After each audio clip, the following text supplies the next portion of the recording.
Our guest for today is a senior global diversity and inclusion leader for Bristol Myers Squibb, a global biopharmaceutical company. She leverages 3 decades of organization and leadership development experience to create a powerfully diverse workforce and broadly inclusive culture.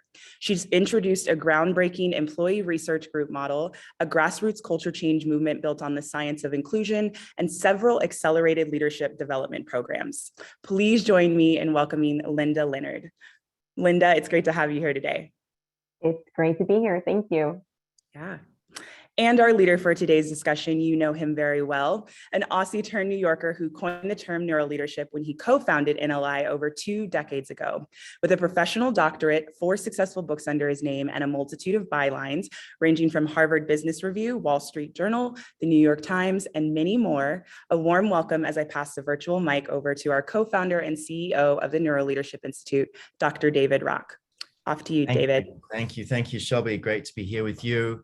And Linda, wonderful to be in conversation with you again. It's been a while. I remember the very first conversation we had with you, and at the time the head of diversity at BMS. And I remember something like you guys said, "Hey, you guys do science. We do science. We should get our heads together." And we did. And a lot of pretty amazing things happened. So I look forward to sharing that case, or you sharing that case, and the whole journey. It's a really fascinating journey of collaboration and following the science in many ways. But just we'll bring you in a few minutes. Just want to do a little bit of background for folks, particularly for new folks, and set a little bit of context. So about us, we have been around for a long time, 23 years now. We've published over 50 research papers, and as you'll see in a moment, diversity, equity, inclusion has become a really strong part of our work, although we do many other things. But at the core of our work at the NLI is original research, and we do several kinds of research. We do some lab research where we actually test out hypotheses, but that's a little bit more rare than what we call synthesis research. And what you're seeing on screen here are 8 original research papers that took anywhere from, I think the shortest one was 1.5 years up to 3.5 years. And essentially what we do is we start with an organizational challenge, like how do you break bias, or how do you create a culture of speaking up, or how do you get people to be more thoughtful about others. We start with that, and then we look into the biology and come out with either a point of view or a framework or an approach that just follows the science much more closely than anything else out there. And for these 8 papers that you're seeing on screen, starting with bias, which was our first one, for these 8 papers, there's probably another 20 you've never heard of, because we explored things but didn't necessarily find something really important to say. But it turns out these papers all have something really important to say, we believe. And on inclusion, which you can see that on the top right there, the science of inclusion, that's one paper, but really we draw from a number of different areas of research around DEI. So it's been a big part of our work for the last few years. It's not something we sort of started last year. It accelerated obviously last year, but I'll show you some of our data in a minute.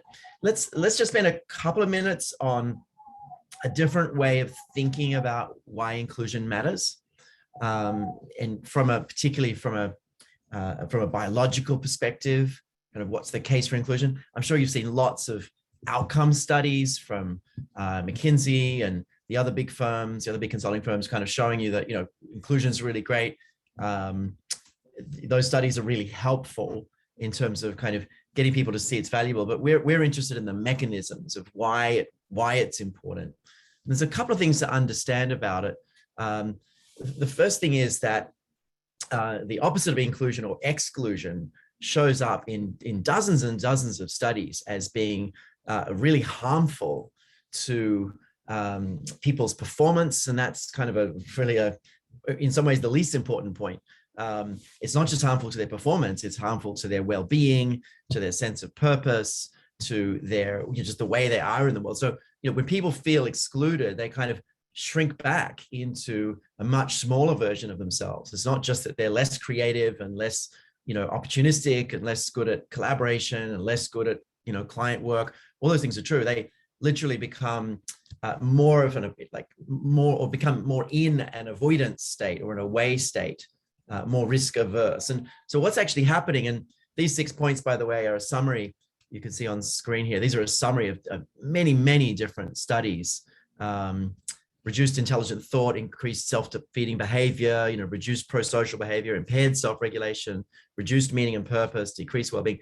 These things basically come from one common mechanism, which is that a sense of exclusion is very, very similar to other forms of distress, like physical pain. And when you activate a sense of exclusion in the brain through various clever paradigms in the lab, what you see is networks lighting up that are very, very similar to the pain networks, in particular, the distressing component of pain, as opposed to the actual raw data of the pain. And those are two kind of halves of the pain story, the distressing component and the physical pain, that are quite linked together, but also quite separate in the brain. So what we see from lots of different studies is that feeling excluded is activating a threat response. In fact, what we call a primary threat response, which is very similar to pain. So it's very hard to avoid it. If you're feeling left out of a group, it's really hard to just try not to feel it, right? Just in the same way, if you stub your toe really badly and you're, really in pain, you can't just think your way out of it, right? You just keep feeling the pain. And the theory of this is that from an evolutionary perspective, we really needed other people to survive. You didn't survive very long on your own. You needed a group to survive. And, in a time of constant famine and fighting and war, for the millions of years we evolved, we needed other humans, and feeling, cast out of a group was terrifying because you probably would die. So we're wired in that way that we feel rewarded when we feel involved in a group, and we feel distress when we feel not connected to a group. And it's deep in our evolutionary wiring. And so we really want to create conditions that people feel, included in these different situations. Linda, I remember teaching some of this to your folks. What was the reaction when they kind of got into some of this brain science at Bristol Myers Squibb? Yeah, I'm nodding because I can hear it, 7 or 8 times, and it still resonates because we, like you, are a very scientific driven organization. And when we talk about inclusion in scientific ways, it resonates with scientists. It changes it from something that's, soft and fuzzy and nice to do, and it makes people feel good, to something it's weightier. It means something. It resonates with people who are PhDs and MDs, and all of a sudden you can talk about it with individuals that have a lot of letters after their name, not just social scientists. Right. It means a lot more to people. Right. There's real science. The other thing I think with understanding this process is you start to see it in real life. So I went to a friend's party on the weekend, and there was someone there kind of in the corner minding their own business who just looked like they're in distress. And I went over and started talking to them, and it was clear this person didn't know anyone at this gathering and felt like everyone else knew everyone. And, lots of people did know each other, but not everyone. But this person didn't have a friend. And I was like, oh, how did you get here? And, their friend hadn't arrived yet. So they literally didn't have a friend in the room in their mind. And I said, oh, let me introduce you to a few people. And I introduced them to some folks. And when I saw them, half an hour later, they were completely relaxed just because they'd met 2 or 3 people. And, it's really hard to walk into a community and not know anyone. You get this real, almost like hyperventilating. It'll vary between people. Some folks are comfortable, but that's that experience. And I think we've all, had that experience, and seen it, and understanding what's actually going on in your body and your brain is really helpful to get a little bit of separation for that. But as a manager, understanding that you could accidentally set that off in your people is perhaps even more important. So let's just talk about that for a minute. A different angle on the mechanism here that I think is really important. There's a paper we wrote called Why Diverse Teams Are Smarter. I wrote it with Heidi Grant when she was with us for about 5 years. It's a really we think it's a really important paper. It basically explains the mechanisms of how diverse and inclusive teams work and why it is that they're actually more effective. And it's really interesting. The mechanism involved is essentially the IQ at a team level. And so while you can study like, engagement outcomes and all sorts of things, basically the real mechanism we believe of diversity and inclusion is the teams themselves, when they work, have higher IQ. And team IQ is a real thing that's stable across time and variable between teams and stable across tasks within that team. So team IQ goes up. But what's really, really interesting is team IQ goes up only if you have diversity and inclusion. And the way they've studied this is you need, really different perspectives, and people actually need to leave space for others to speak up, and people need to actually speak up. So if you've got this diversity, but you don't have people really speaking up, you literally don't get the benefits. And then there's a second piece that we wrote, which looks at actually all of that whole process actually feels uncomfortable for people, and that discomfort is necessary. But obviously there's a certain level of discomfort, right? So you're trying to create overall psychological safety, overall sense of inclusion, but also people still challenging each other, and people still kind of, that edge of reducing biases. So it's this interesting dynamic, but ultimately the team IQ goes up and the team is smarter at creative solving, problem solving, linear problem solving, and error detection, but only if there's different perspectives and if people really are speaking up and challenging each other, but in a safe way. So it's a really important edge to understand. So anyway, let's, with that as a backdrop, and I know that's been, that's been some important work we've done. Let's hear from you, Linda. Tell us the story of kind of how this came about, the organization, take us through the journey. Yep, absolutely. And that's why this is going to be fun, because you're going to take us through a bit of the theory, and then let me tell you how this all came about and came to life at Bristol Myers Squibb. So just a little bit about BMS, and you can see on this slide, this is our vision: to be the leading biopharma company that transforms patients' lives through science. And, I would dare to say that if you walk into any Bristol Myers Squibb facility and you ask people why they're working there, they will give you some version of the BMS vision or mission. This is the reason that everybody comes to work every day. And most likely they'll tell you a story, a very personal story of somebody that they know about the reason that they come to work every day. And in recent years, there's been a really strong focus, not just on the patients that we're serving, but the patients that we're not serving. And this focus on healthcare disparities and health equity is really front and center for folks. And there's a very explicit discussion of the business case for diversity, which centers around things like the fact that African Americans have a death rate that's 25% higher than white Americans for all cancers combined. And that there's a lot of evidence that shows that there's likely 7 cancer types that disproportionately affect the LGBTQ community, or that Hispanic, Latina women have the highest rates of cervical cancer, that it's about 30% higher than other women, and that liver cancer rates are 60% higher in Asian Americans. And so there's explicit discussions of why it's so important to have diversity representation in the organization. So this business case for diversity is really clear for people. And so, as you look on the next slide, we look at the purpose for global D&I. And so that's really easy to see, to have a powerfully diverse and broadly inclusive organization. The diversity piece, everybody gets that. It's when we start to talk about the inclusion piece, we really needed to bring the same kind of rigor and scientific discussion to that piece. So exactly what you were just saying about, the mechanisms in the brain that, when people feel excluded, it activates the same parts of the brain that feel pain. We started to talk about inclusion in that way, because we needed to have the same kind of approach to inclusion. And it was that kind of discussion. And you talked about it as a health issue.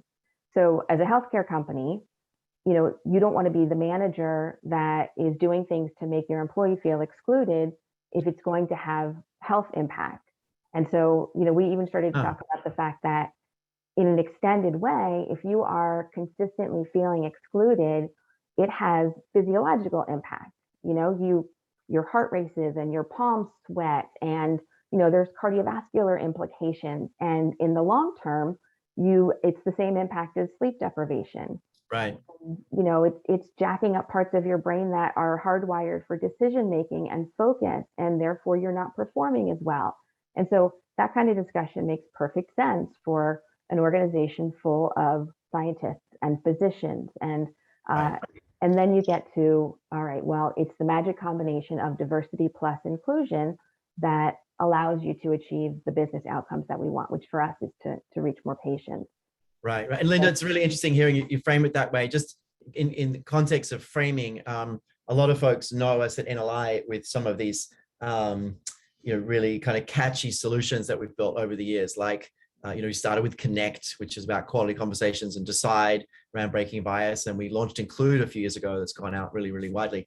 But what a lot of folks don't know is about half our work with organizations is actually extremely custom. So we actually build something together. And working with BMS was a wonderful opportunity to do some real custom work where we kind of left on the shelf, things we already have and said, let's go back to the science and build something that really follows the science. That's exactly what BMS needs and fits with, the whole ecosystem there. And that's been a wonderful opportunity. So yeah, talk us through kind of the journey. Exactly. So now that we knew that we wanted to impact inclusion, because we needed the same focus, it didn't necessarily mean that we knew how to do it.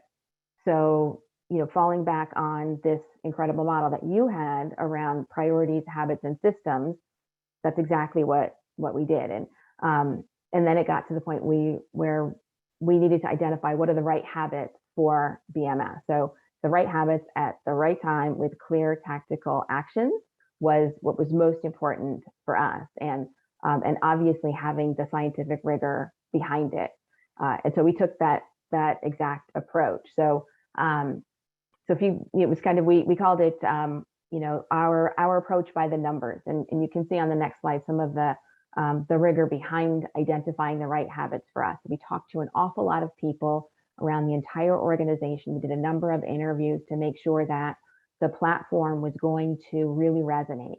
So interviewed a lot of people. We have what we call people and business resource groups. We did a number of sessions with our PBRG leaders around the globe. And this is where NLI helped us out a lot as well. So we wanted to understand from folks, what is it that what kind of cues do you get from individuals that help you perform at your best?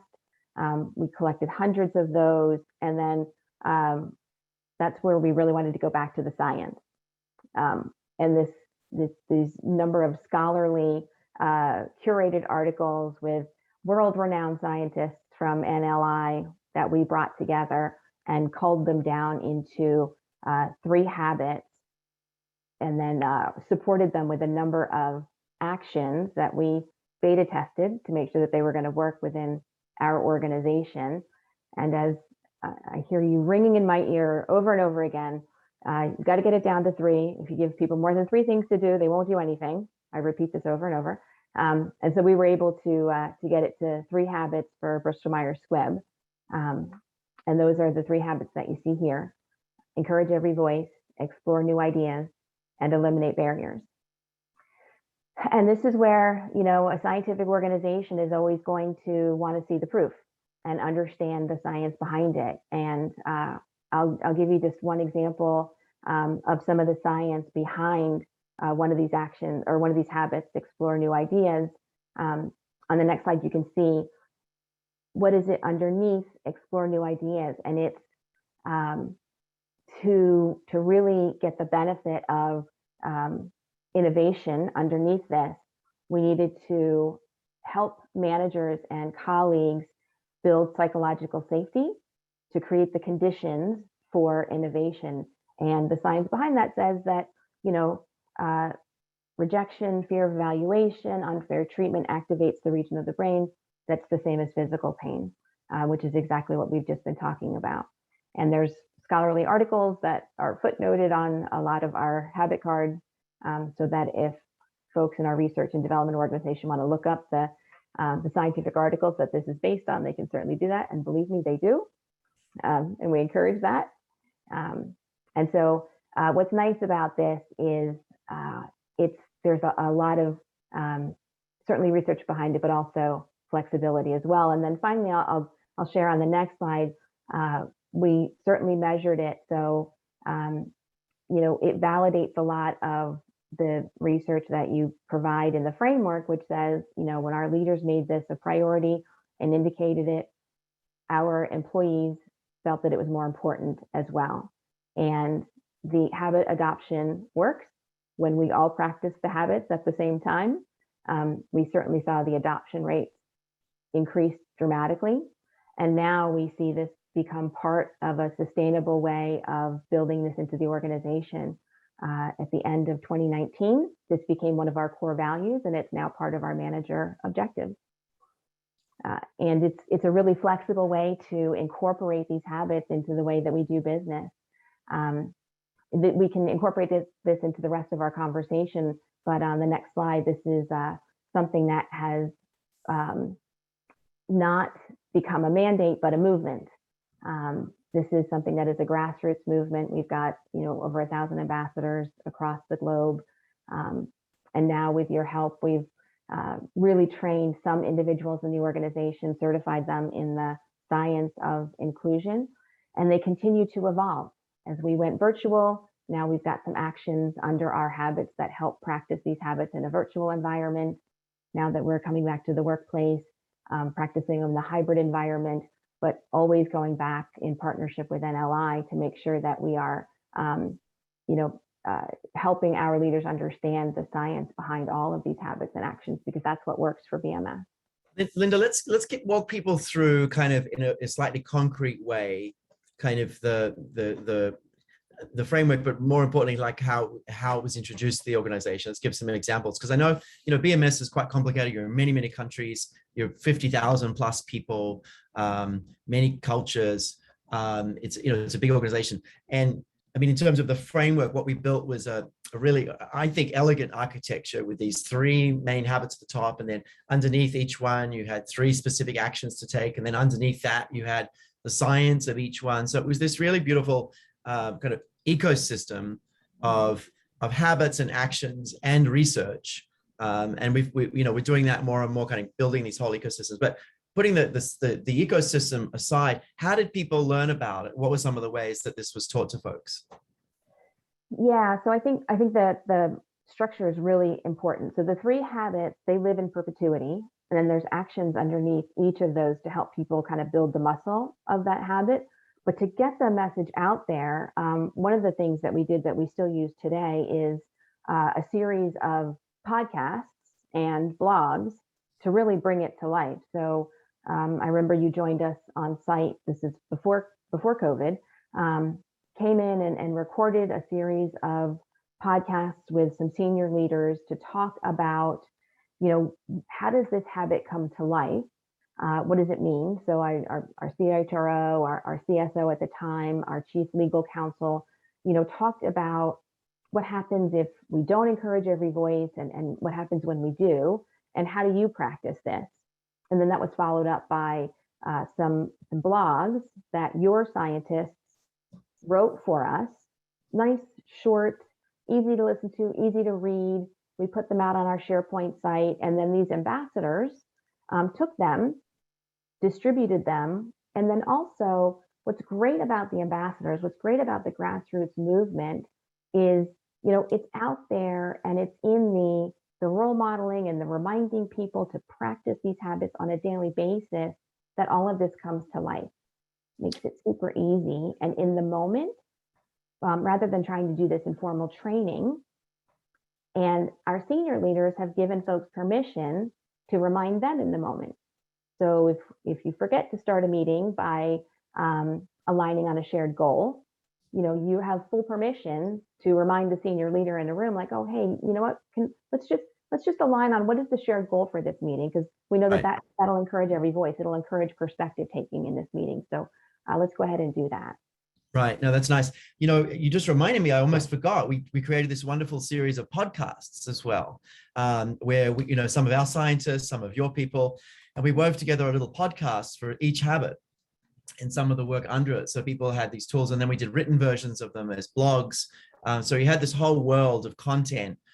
So it wasn't just the actual architecture of the 3x3, it was also this wonderful world of content that the ambassadors could use and share with their folks. So people are asking questions, kind of how were the ambassadors trained and how did people get certified, and could anyone, become an ambassador? Can you just talk a little bit to the 1,000 ambassadors and some of that?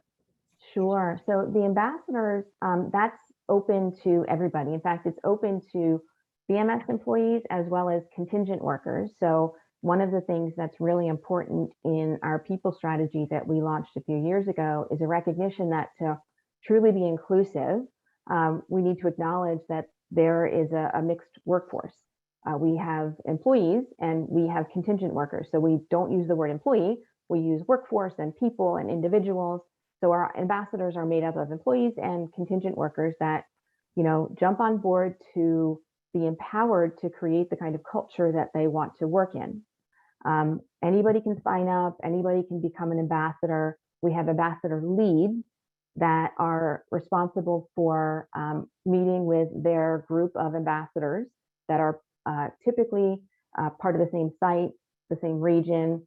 On a monthly basis, they'll make sure that they've got the tools, the information they need to be equipped to help role model the habits, the actions, the science of inclusion. They know a little bit about what's on the SharePoint site, what videos are available to share in team meetings, what habits are accessible, and they're equipped to kind of remind people, host events. Perhaps they bring in, they get super creative. There's groups all over the world that create their own content, their own videos. Right. We give them enough to get them creative. Right. These folks who are certified, we call them VIPs, Verified Inclusion Partners. They need to get their manager's approval and support because they actually take 10% of their time. They have an objective around creating their own inclusion plan, and 10% of their time now is focused on inclusion. So they get their manager's buy-in, and then some of your scientists from NLI actually put them through a certification process, some training, and they have to test. They need to actually go through a series of tests, achieve a certain level to become certified, and they need to maintain that certification because it is seen as certainly a badge of honor to be a certified verified inclusion partner, a certified VIP, and they need to maintain that status. And then there are go-to. It's a great project in a lot of ways. We haven't really talked about this project publicly at all, so we're excited to have you here. But it was stretched us in a lot of ways, and what we loved was kind of this balance of what your resources are and what you want to use, and then leveraging our resources just right. And really felt like a partnership. And we would meet once or twice a year and just brainstorm together, how do we accelerate inclusion next, and how do we do it next, and all have these big insights about kind of how to continue to deepen it. So it was never a one-off initiative, it was an ongoing journey, and a lot of these things kind of evolved over 2 or 3 years of working this out, and kind of very much partnering together on this. So it's exciting to see. I mean, some of the things that excited me was the way these ambassadors took the content and created these little groups and created these events and went out and they're really empowered to be spokespeople for inclusion with not just good science, but good tools and things that they could really spread. And I think we saw just such a great grassroots movement where you literally had something like 1 in 50 employees was an ambassador, 1,000 times 50. So you actually had, this kind of ability to spread across the business in a really clever way. So I think this is one of the best kind of systems approaches that we've seen out there. Any other questions coming in? I'm just going to look at the chat. Any questions before we kind of change gears a little bit? But I think, some comments that from Danny, the ambassador program was BMS's idea, and we loved it. We loved training the ambassadors and we loved empowering them with tools, but ultimately that was your guys' idea, and we think it was a great one. It's a really powerful way to spread this versus other ways. Quite a few questions about measurement, Linda, as we sort of wrap up this section, because I want to talk a little bit about this and more from the science perspective. But how was it measured? What were some of the business outcomes? Tell us a little bit about that. Yeah, from a measurement perspective, because we've been able to get discrete about some of the tactics underneath the habit, and they're typically, you can identify if you see somebody engaging in these tactics, then we ask. So on a periodic basis, we try to go out into the organization and ask people if they are seeing these tactics being demonstrated. So then we can see the penetration. So, I had just mentioned one of the actions is to start every meeting by aligning on a shared goal. So we can do an audit of the organization and say, how often when you enter a meeting, do you see this being done? Every time, X% of the time. And that's how we measure the actions. And then we try to align that with things like our engagement survey inclusion index. And ultimately, we'll see if we're having an impact on outcomes that way. Yeah, fantastic. Thanks, Linda. Yeah, there's a comment in the chat. We measure things using a technique we developed called the behavior change percentage, which is the percentage of a target audience applying a defined habit now. And it's really interesting measuring the participants in an experience, but even more interesting measuring the direct reports of that participant. You get much more rich data. And I'll share some of the data that we've collected from over 100 sites that we've rolled out inclusion strategies in a few minutes. But BCP, or behavior change percentage, is a really helpful frame because you can keep that one idea constant and then look at what happens between different facilitators or different countries or different strategies and different content, and see what's better. And at NLI, using that approach some years ago, we were able to categorically show to ourselves that doing in-person workshops was dramatically the worst way of building habits compared to every other way we could do learning. And it was so stark. In fact, it was a different pharma than you. It was another pharma company where we were able to do a real controlled test of the same content with different types of modalities, one of which being workshops. And we just found workshops were a huge outlier in the negative sense in terms of habits, but an outlier in terms of, in the positive sense, in terms of what people say they like. Right. Mm-hmm. So people love the workshop over the other ways, but actually they learn much, much, much less in terms of real habits. It's so funny, it's so counterintuitive. Yeah. So, we love these strategies where you've got either, 1,000 managers become the ambassadors. That's what we tend to do, is we'll power up managers generally in an organization to be these ambassadors, right? Because they have that structure. But this kind of strategy is also great, but kind of powering up these people is a really great way to do that.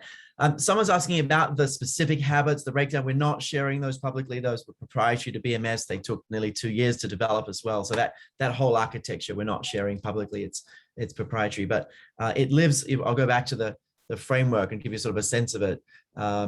You've got these 3 habits overall: encourage every voice, explore new ideas, eliminate barriers. Underneath each one, you've got 3 specific actions that you can take. And then underneath that, you've got the science of why those are important. And then we built a world of content of podcasts and blogs and research papers that explain the whole thing. So if you're a scientific organization, you can go many clicks down into this. But also if you're an ambassador, you can actually build content out of this whole suite, and you can develop your own different experiences and different ways of interacting with the content as well. So the other thing I'll say, if you go out to bms.com, you'll see the D&I report from earlier this year. There's actually 4 videos from Possibility Lives embedded throughout the report. So you can see a little bit of how it comes to life, even though you can't see the details of it. Oh, fantastic. That's great. Let's change gears a little bit. And Linda, I want to hear, your experience with some of these points, but I want to lift up a little bit. So we've talked about one case around inclusion that weaves in some of the principles I'm going to share with you here.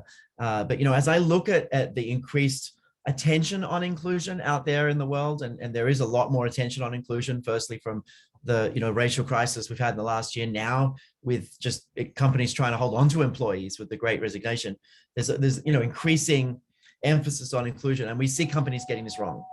We see a lot of organizations really missing some of the key insights and strategies that are happening. So a couple of things.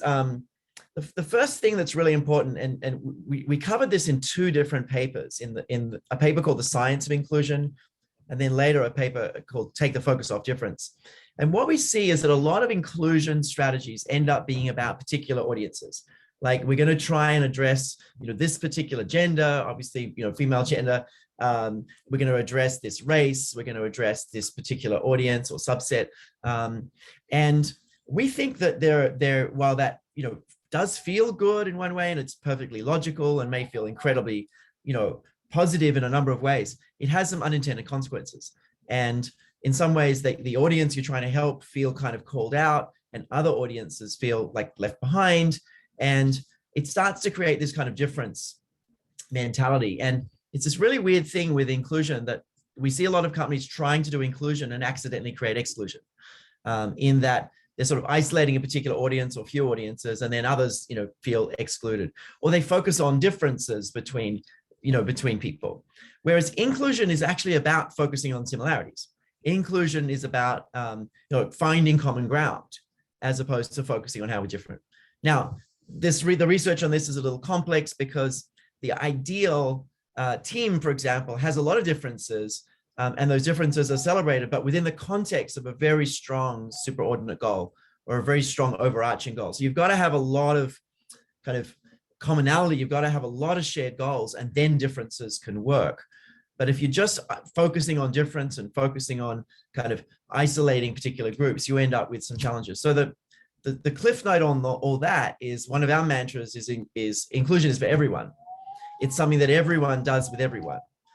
It's not something that you're just doing with this particular race or gender or orientation. Inclusion is something that every manager does with everyone, and every employee does with everyone.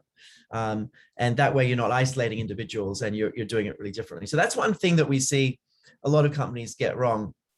Another thing that we think is really important is it's not something that you just do kind of here and there. And this is particularly for managers. We have a mantra, which is, if you're not actively including, you're probably accidentally excluding. And there's a couple of reasons for that. Firstly, as a manager, you are higher status, you have more control. You essentially create a threat response in people by just entering a meeting, whether it's on a Zoom or in physical. You by virtue of being high status, having more control, having more information, all these things, you are a higher power person. You put people in a lower power state, and it creates a threat response. So you're going to, in that situation where people are already in a threat state, it's really easy to accidentally create another threat state. Like if my teenager is really grumpy and I say, "Hey, what you having for lunch?" They'll say, "Why do you ask?" They'll like, they're already like on the negative side, and they'll take a neutral question as negative. And this is what happens. So remember, you're already, as a manager, kind of putting people in a threat state. So people will take neutral or even positive things as a threat. So generally, you've got to really be actively including, particularly as a manager. And it's just easier to accidentally do or say something that others experience as exclusion, because also we are wired to detect potential threats. So we're also all wired to actually really pay attention to the negative, so they jump out. The other thing, there's this thing called illusion of transparency, which is we overestimate the degree to which our internal states are actually available to people. In other words, it's quite an interesting phenomenon. We think that our nervousness and all this is indistinguishable to the people we're speaking to. So we think that we're being transparent. We're actually not. People usually don't have any idea what we're feeling. And particularly a busy manager who may be very goal focused, not very people focused, they often have no idea that people are feeling excluded. And managers, need to realize that they're often unconscious of other people's exclusion as well. So we've got to watch out for this interesting illusion. The other thing, and this is an important one, that we get this question a lot, if we work on bias, will we fix inclusion? And they're separate but related challenges. So when we work on bias, people do start to develop some inclusive practices.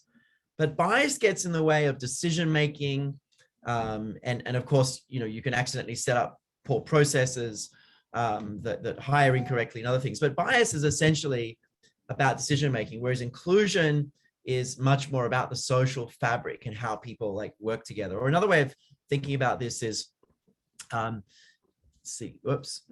bias is what's happening in your brain. Inclusion is what's happening in other people's brains, right?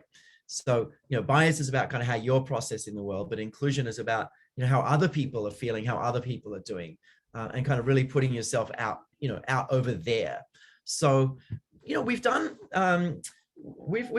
work with over 200 organizations on bias and over 100 organizations, big organizations, on inclusion. And many of these sites are, tens of thousands or hundreds of thousands of people. So we've impacted millions. But, in this work, we've done some of the work where we've started with bias and then gone to inclusion. We've done some where we've started with inclusion and then gone to bias. And we haven't worked out which one is better yet. They both seem to work. It's a matter of kind of what makes sense. But we do think it's important to actually do both. Linda, do you want to comment there? I was just thinking, I like the way you talk about, inclusion being intentional. So I always think of, bias, you can't see people's biases. Bias is in your brain. Inclusion is an action. And so I think of, inclusion being the manifestation of almost if you can manage your biases, or if you become aware of your biases, and then you can learn to mitigate them by very actively including. So if you're not actively including, you're probably accidentally excluding, is what we've learned to understand. And so once you start actively including, you're mitigating your biases. And so it's the action, it's the activity. Yeah, absolutely. So great questions coming in. I'll make sure we have time for them. I'm almost wrapped up with kind of this section, and we'll have an opportunity for questions. I'm just talking about what we see companies getting wrong. And one of the things they get wrong is accidentally focus on just a specific audience or two. They don't realize that it's got to be everyone with everyone, and very actively, something you actively do, and that just doing bias doesn't address inclusion. We also need to do what BMS has done really well, which is really think about building habits, and not just focus on making this a priority. Now, I love the way BMS has done it. It's not the only way to do it. There are many other ways of actually building these habits across an organization. But if you have an internal team and someone as fabulous as Linda, who can really drive a campaign and build a team around her and all of this, then a strategy like this can be fantastic. But otherwise, you're going to use your manager audience and really motivate and manage them and get them doing it. There's other ways of doing it as well. But the big issue that we see is inclusion is done as kind of a training with maybe some sustainment activities, versus really thinking systemically about priorities, habits, and systems. So it's really, really important to think about the whole system, not just kind of a training program. So here, here's a summary of kind of these things that we think really matter. Inclusion matters to everyone, not just diverse employees. If you aren't actively including, you're accidentally excluding. Solving for bias alone won't get you there. And the other thing is, everyone needs to build just a few key habits, the way habits need to be built. And I'm really not that fond of the top-down model. I mean, sometimes you got to start with a briefing at the top and get everyone kind of on board, but we really believe in the everyone to everyone model. As you were saying, Linda, like anyone can now call out an issue. And often it's not the senior people who call out the issue, right? So the everyone to everyone model puts a few key habits kind of in the water of the whole organization, and empowers everyone at any level to address these things. You want to speak, Linda, to sort of the power of that, the sort of the everyone to everyone model there versus, if you just try to do it top down as a training? Yeah, I mean, there's, I read this great article that just really stuck in my mind that said, culture can't be a mandate. Culture change can't be a mandate. And it's really that saying that you've probably heard that says, your organization's culture is defined by the worst behavior you're willing to tolerate. And we might have even had this conversation before, that if everybody doesn't understand exactly what you're trying to achieve, everybody in the organization, then you're not going to get there. To your point, everybody needs to be able to role model it, or whether it's calling out an action or role modeling an action or just reminding people in a very gentle way. I do think that there's something really important about, showing people grace if they're not doing the right, role modeling the right habits, or calling people in instead of calling people out. It's something that we try to talk about much more explicitly. But it happens everywhere. Your culture is defined in every single conversation. And so if you don't really have an entire grassroots movement happening, if you don't really understand that you're defining your culture in every single individual in your organization, and you try to define it at the top and roll it out in a traditional sort of cascade, it's going to take forever, or it's just never going to happen. It really has to be, every individual has to feel empowered to create it, to own it, because it's the only way to make it work. Yeah. It's every conversation, it's every team meeting, it's every moment. Yeah. Yeah. It's everyone. It's an everyone to everyone model. And the other thing is that the more you think people know something, the more you're aware of it. It's called the panopticon effect. Like if you think that everyone in the organization knows this, inclusion model, you feel a lot more positive social pressure to be inclusive because you know anyone in the organization could call you out. So it has this positive effect that you think every single employee understands inclusion, as opposed to, you went through a training with your peers, but don't worry, your team, don't really know about it. So it's a really interesting strategy. I want to make sure we get time for questions, just to anchor for clarity. So, we built a highly custom solution. We love the partnership. It continues. And how many years have we been working together, Linda? Is it 3, 4 years? It's probably 4 now, because I feel like we lost 2 full years just because of COVID. Yeah, we all lost some number of years, a decade. It's hard to know. But we've been working together for 4 years, developing this and launching this internally in different ways and updating it each year as things evolve. We did some wonderful updates last year as well. We also have an off-the-shelf solution called Include, and you can see some of the data on that. And I talked about measuring the effect of these things. One of the data points is that 89% of people, this was over 3,000 people that we surveyed, were now applying positive SCARF signals. SCARF is our underpinning framework in the Include solution. And 97% said they were more effective in their role. So we've served over 109 organizations, pretty large organizations. But I think this data is more telling. So a couple of weeks after, 89% were still applying signals. A month after, 88% of direct reports said they noticed participants making an effort to be more inclusive. So this is a month later, the direct report said, they're still seeing real change. And 97% felt more effective in their role as a result of strategy. So this is a little bit of the data, and we're going to launch and release a ton of our data in February at our summit coming up, because we've been really getting in and kind of understanding and carving up all our data in a lot of really fun ways. So, this is the summit. You should hold the date, February 15, 16. We're going to be doing a lot on DEI, and someone mentioned allyship, which is something we're going to be digging into a lot more at the summit as well. But let me pause the slides for a minute, and let's talk. Let's take some of the questions, Linda, if you want to jump in and have a look at some of those as well. There's some really interesting questions for the last 5 minutes or so. One of the ones I think that came up a lot is around the business resource groups. Can you take us a little bit into the business resource groups and some of the questions on that? Well, that's all right. So I'm going to try to scroll up because I've clearly missed them. And I will shout out to Fran, who confirmed that it's been 4 years and is one of the people who helped establish the grassroots effort. So shout out to you, Fran. All right. I'll tell you what the question is. The balance, are they vehicles for education and allyship? Like just, how do you, how do you structure the business resource groups? What's the purpose of them and how are they balanced?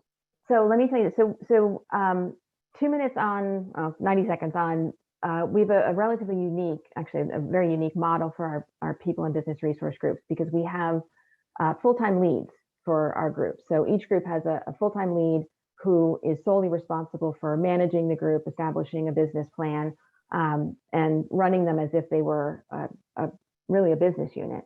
So that gives us a great opportunity to tap into these organizations and really leverage them in ways that maybe we couldn't have if they were run by volunteers.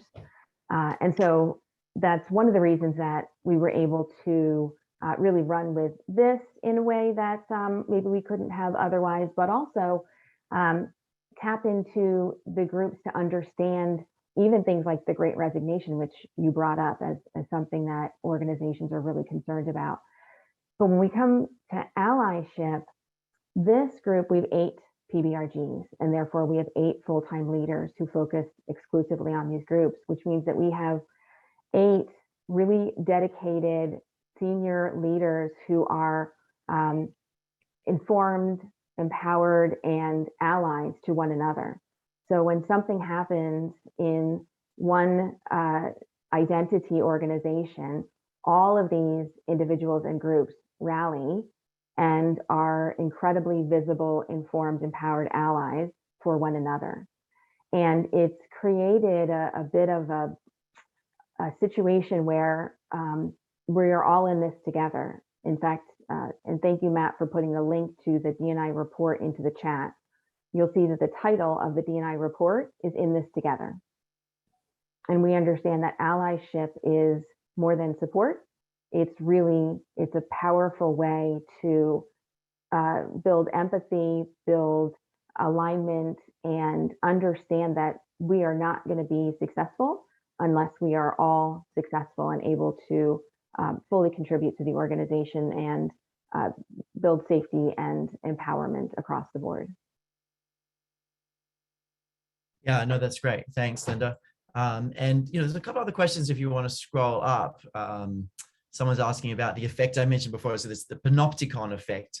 I'll put it in the chat. It's actually a little different to what you might think. It's essentially an effect of feeling like you're being watched, and it's when you feel like you're being watched, you behave much better. Is sort of one way to think about it, and it actually ties with other research showing that one of the best ways to change behavior is to tell people that other people have changed, is to put what we call positive social pressure. And there's a bunch of different studies on this that, when you like in hotels, they've studied this, if you put a sign up that says, please save the environment, put your towels, reuse your towels, not many people do it. But if you actually say, other people in this hotel do it, 70% of people in this hotel do it, you get a bit of a bump. But if you say, 70% of people who use this room do this, you get the biggest bump. And it's something about very personal, kind of this personal social pressure. I mean, like our sense of status is something we protect. Our sense of kind of status and okayness is something we really manage and thoughtfully. So it's one of the drivers there. Linda, we're coming to the end of time. Any questions you want to address there, or any maybe closing comments otherwise? There's an interesting question about privilege and helping individuals who are in group where privilege is invisible understand their own privilege and understand more about the out group, which I think is always interesting. And privilege is one of those trigger words sometimes for people, and it leads to a lot of misunderstanding. And I sometimes define privilege as anytime you don't have to think about something, it's a privilege, and it helps to, I think, maybe remove a little bit of the angst around the word. And that's where we use the word advantage. We've shifted away from privilege to talk about advantage, and we've been writing about that and thinking about it. We're going to present that at the summit coming up as well in February. So I do think you get a bit of a reaction with privilege. And if we had more time, I'd talk about, had my own journey through that, realizing just how much privilege I had or advantage I had in researching it. I had no idea. I always felt that there were lots of people much better off than I was, and I was just kind of, in the middle. I didn't realize just how much advantage I had until I started researching the allyship work. Yeah, advantage or the absence of a disadvantage. There's so many ways to sort of, take the volatility out of the word. And that's where the PBRGs are really helpful as well.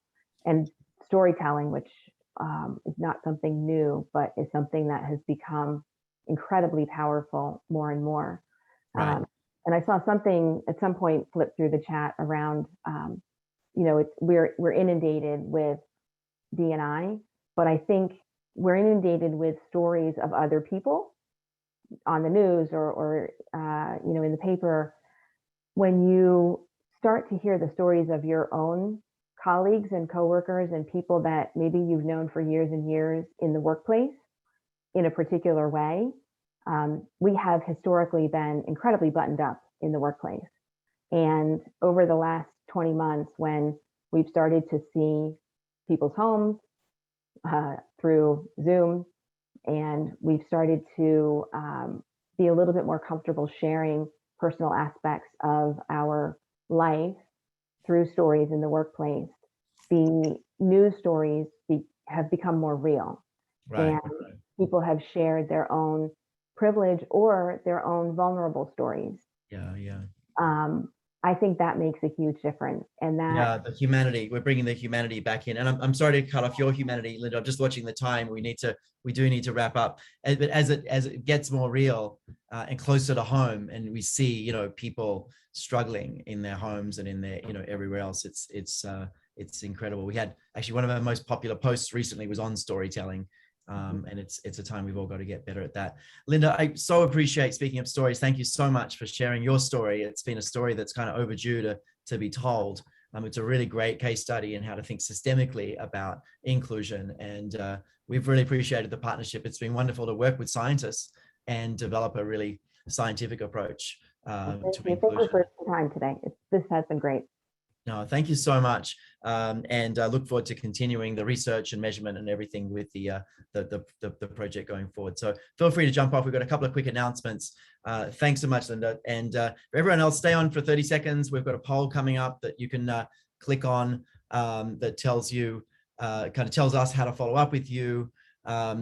Also, just on the summit, we're about to launch the registration. So I don't think it's open for registration yet. It's about to happen.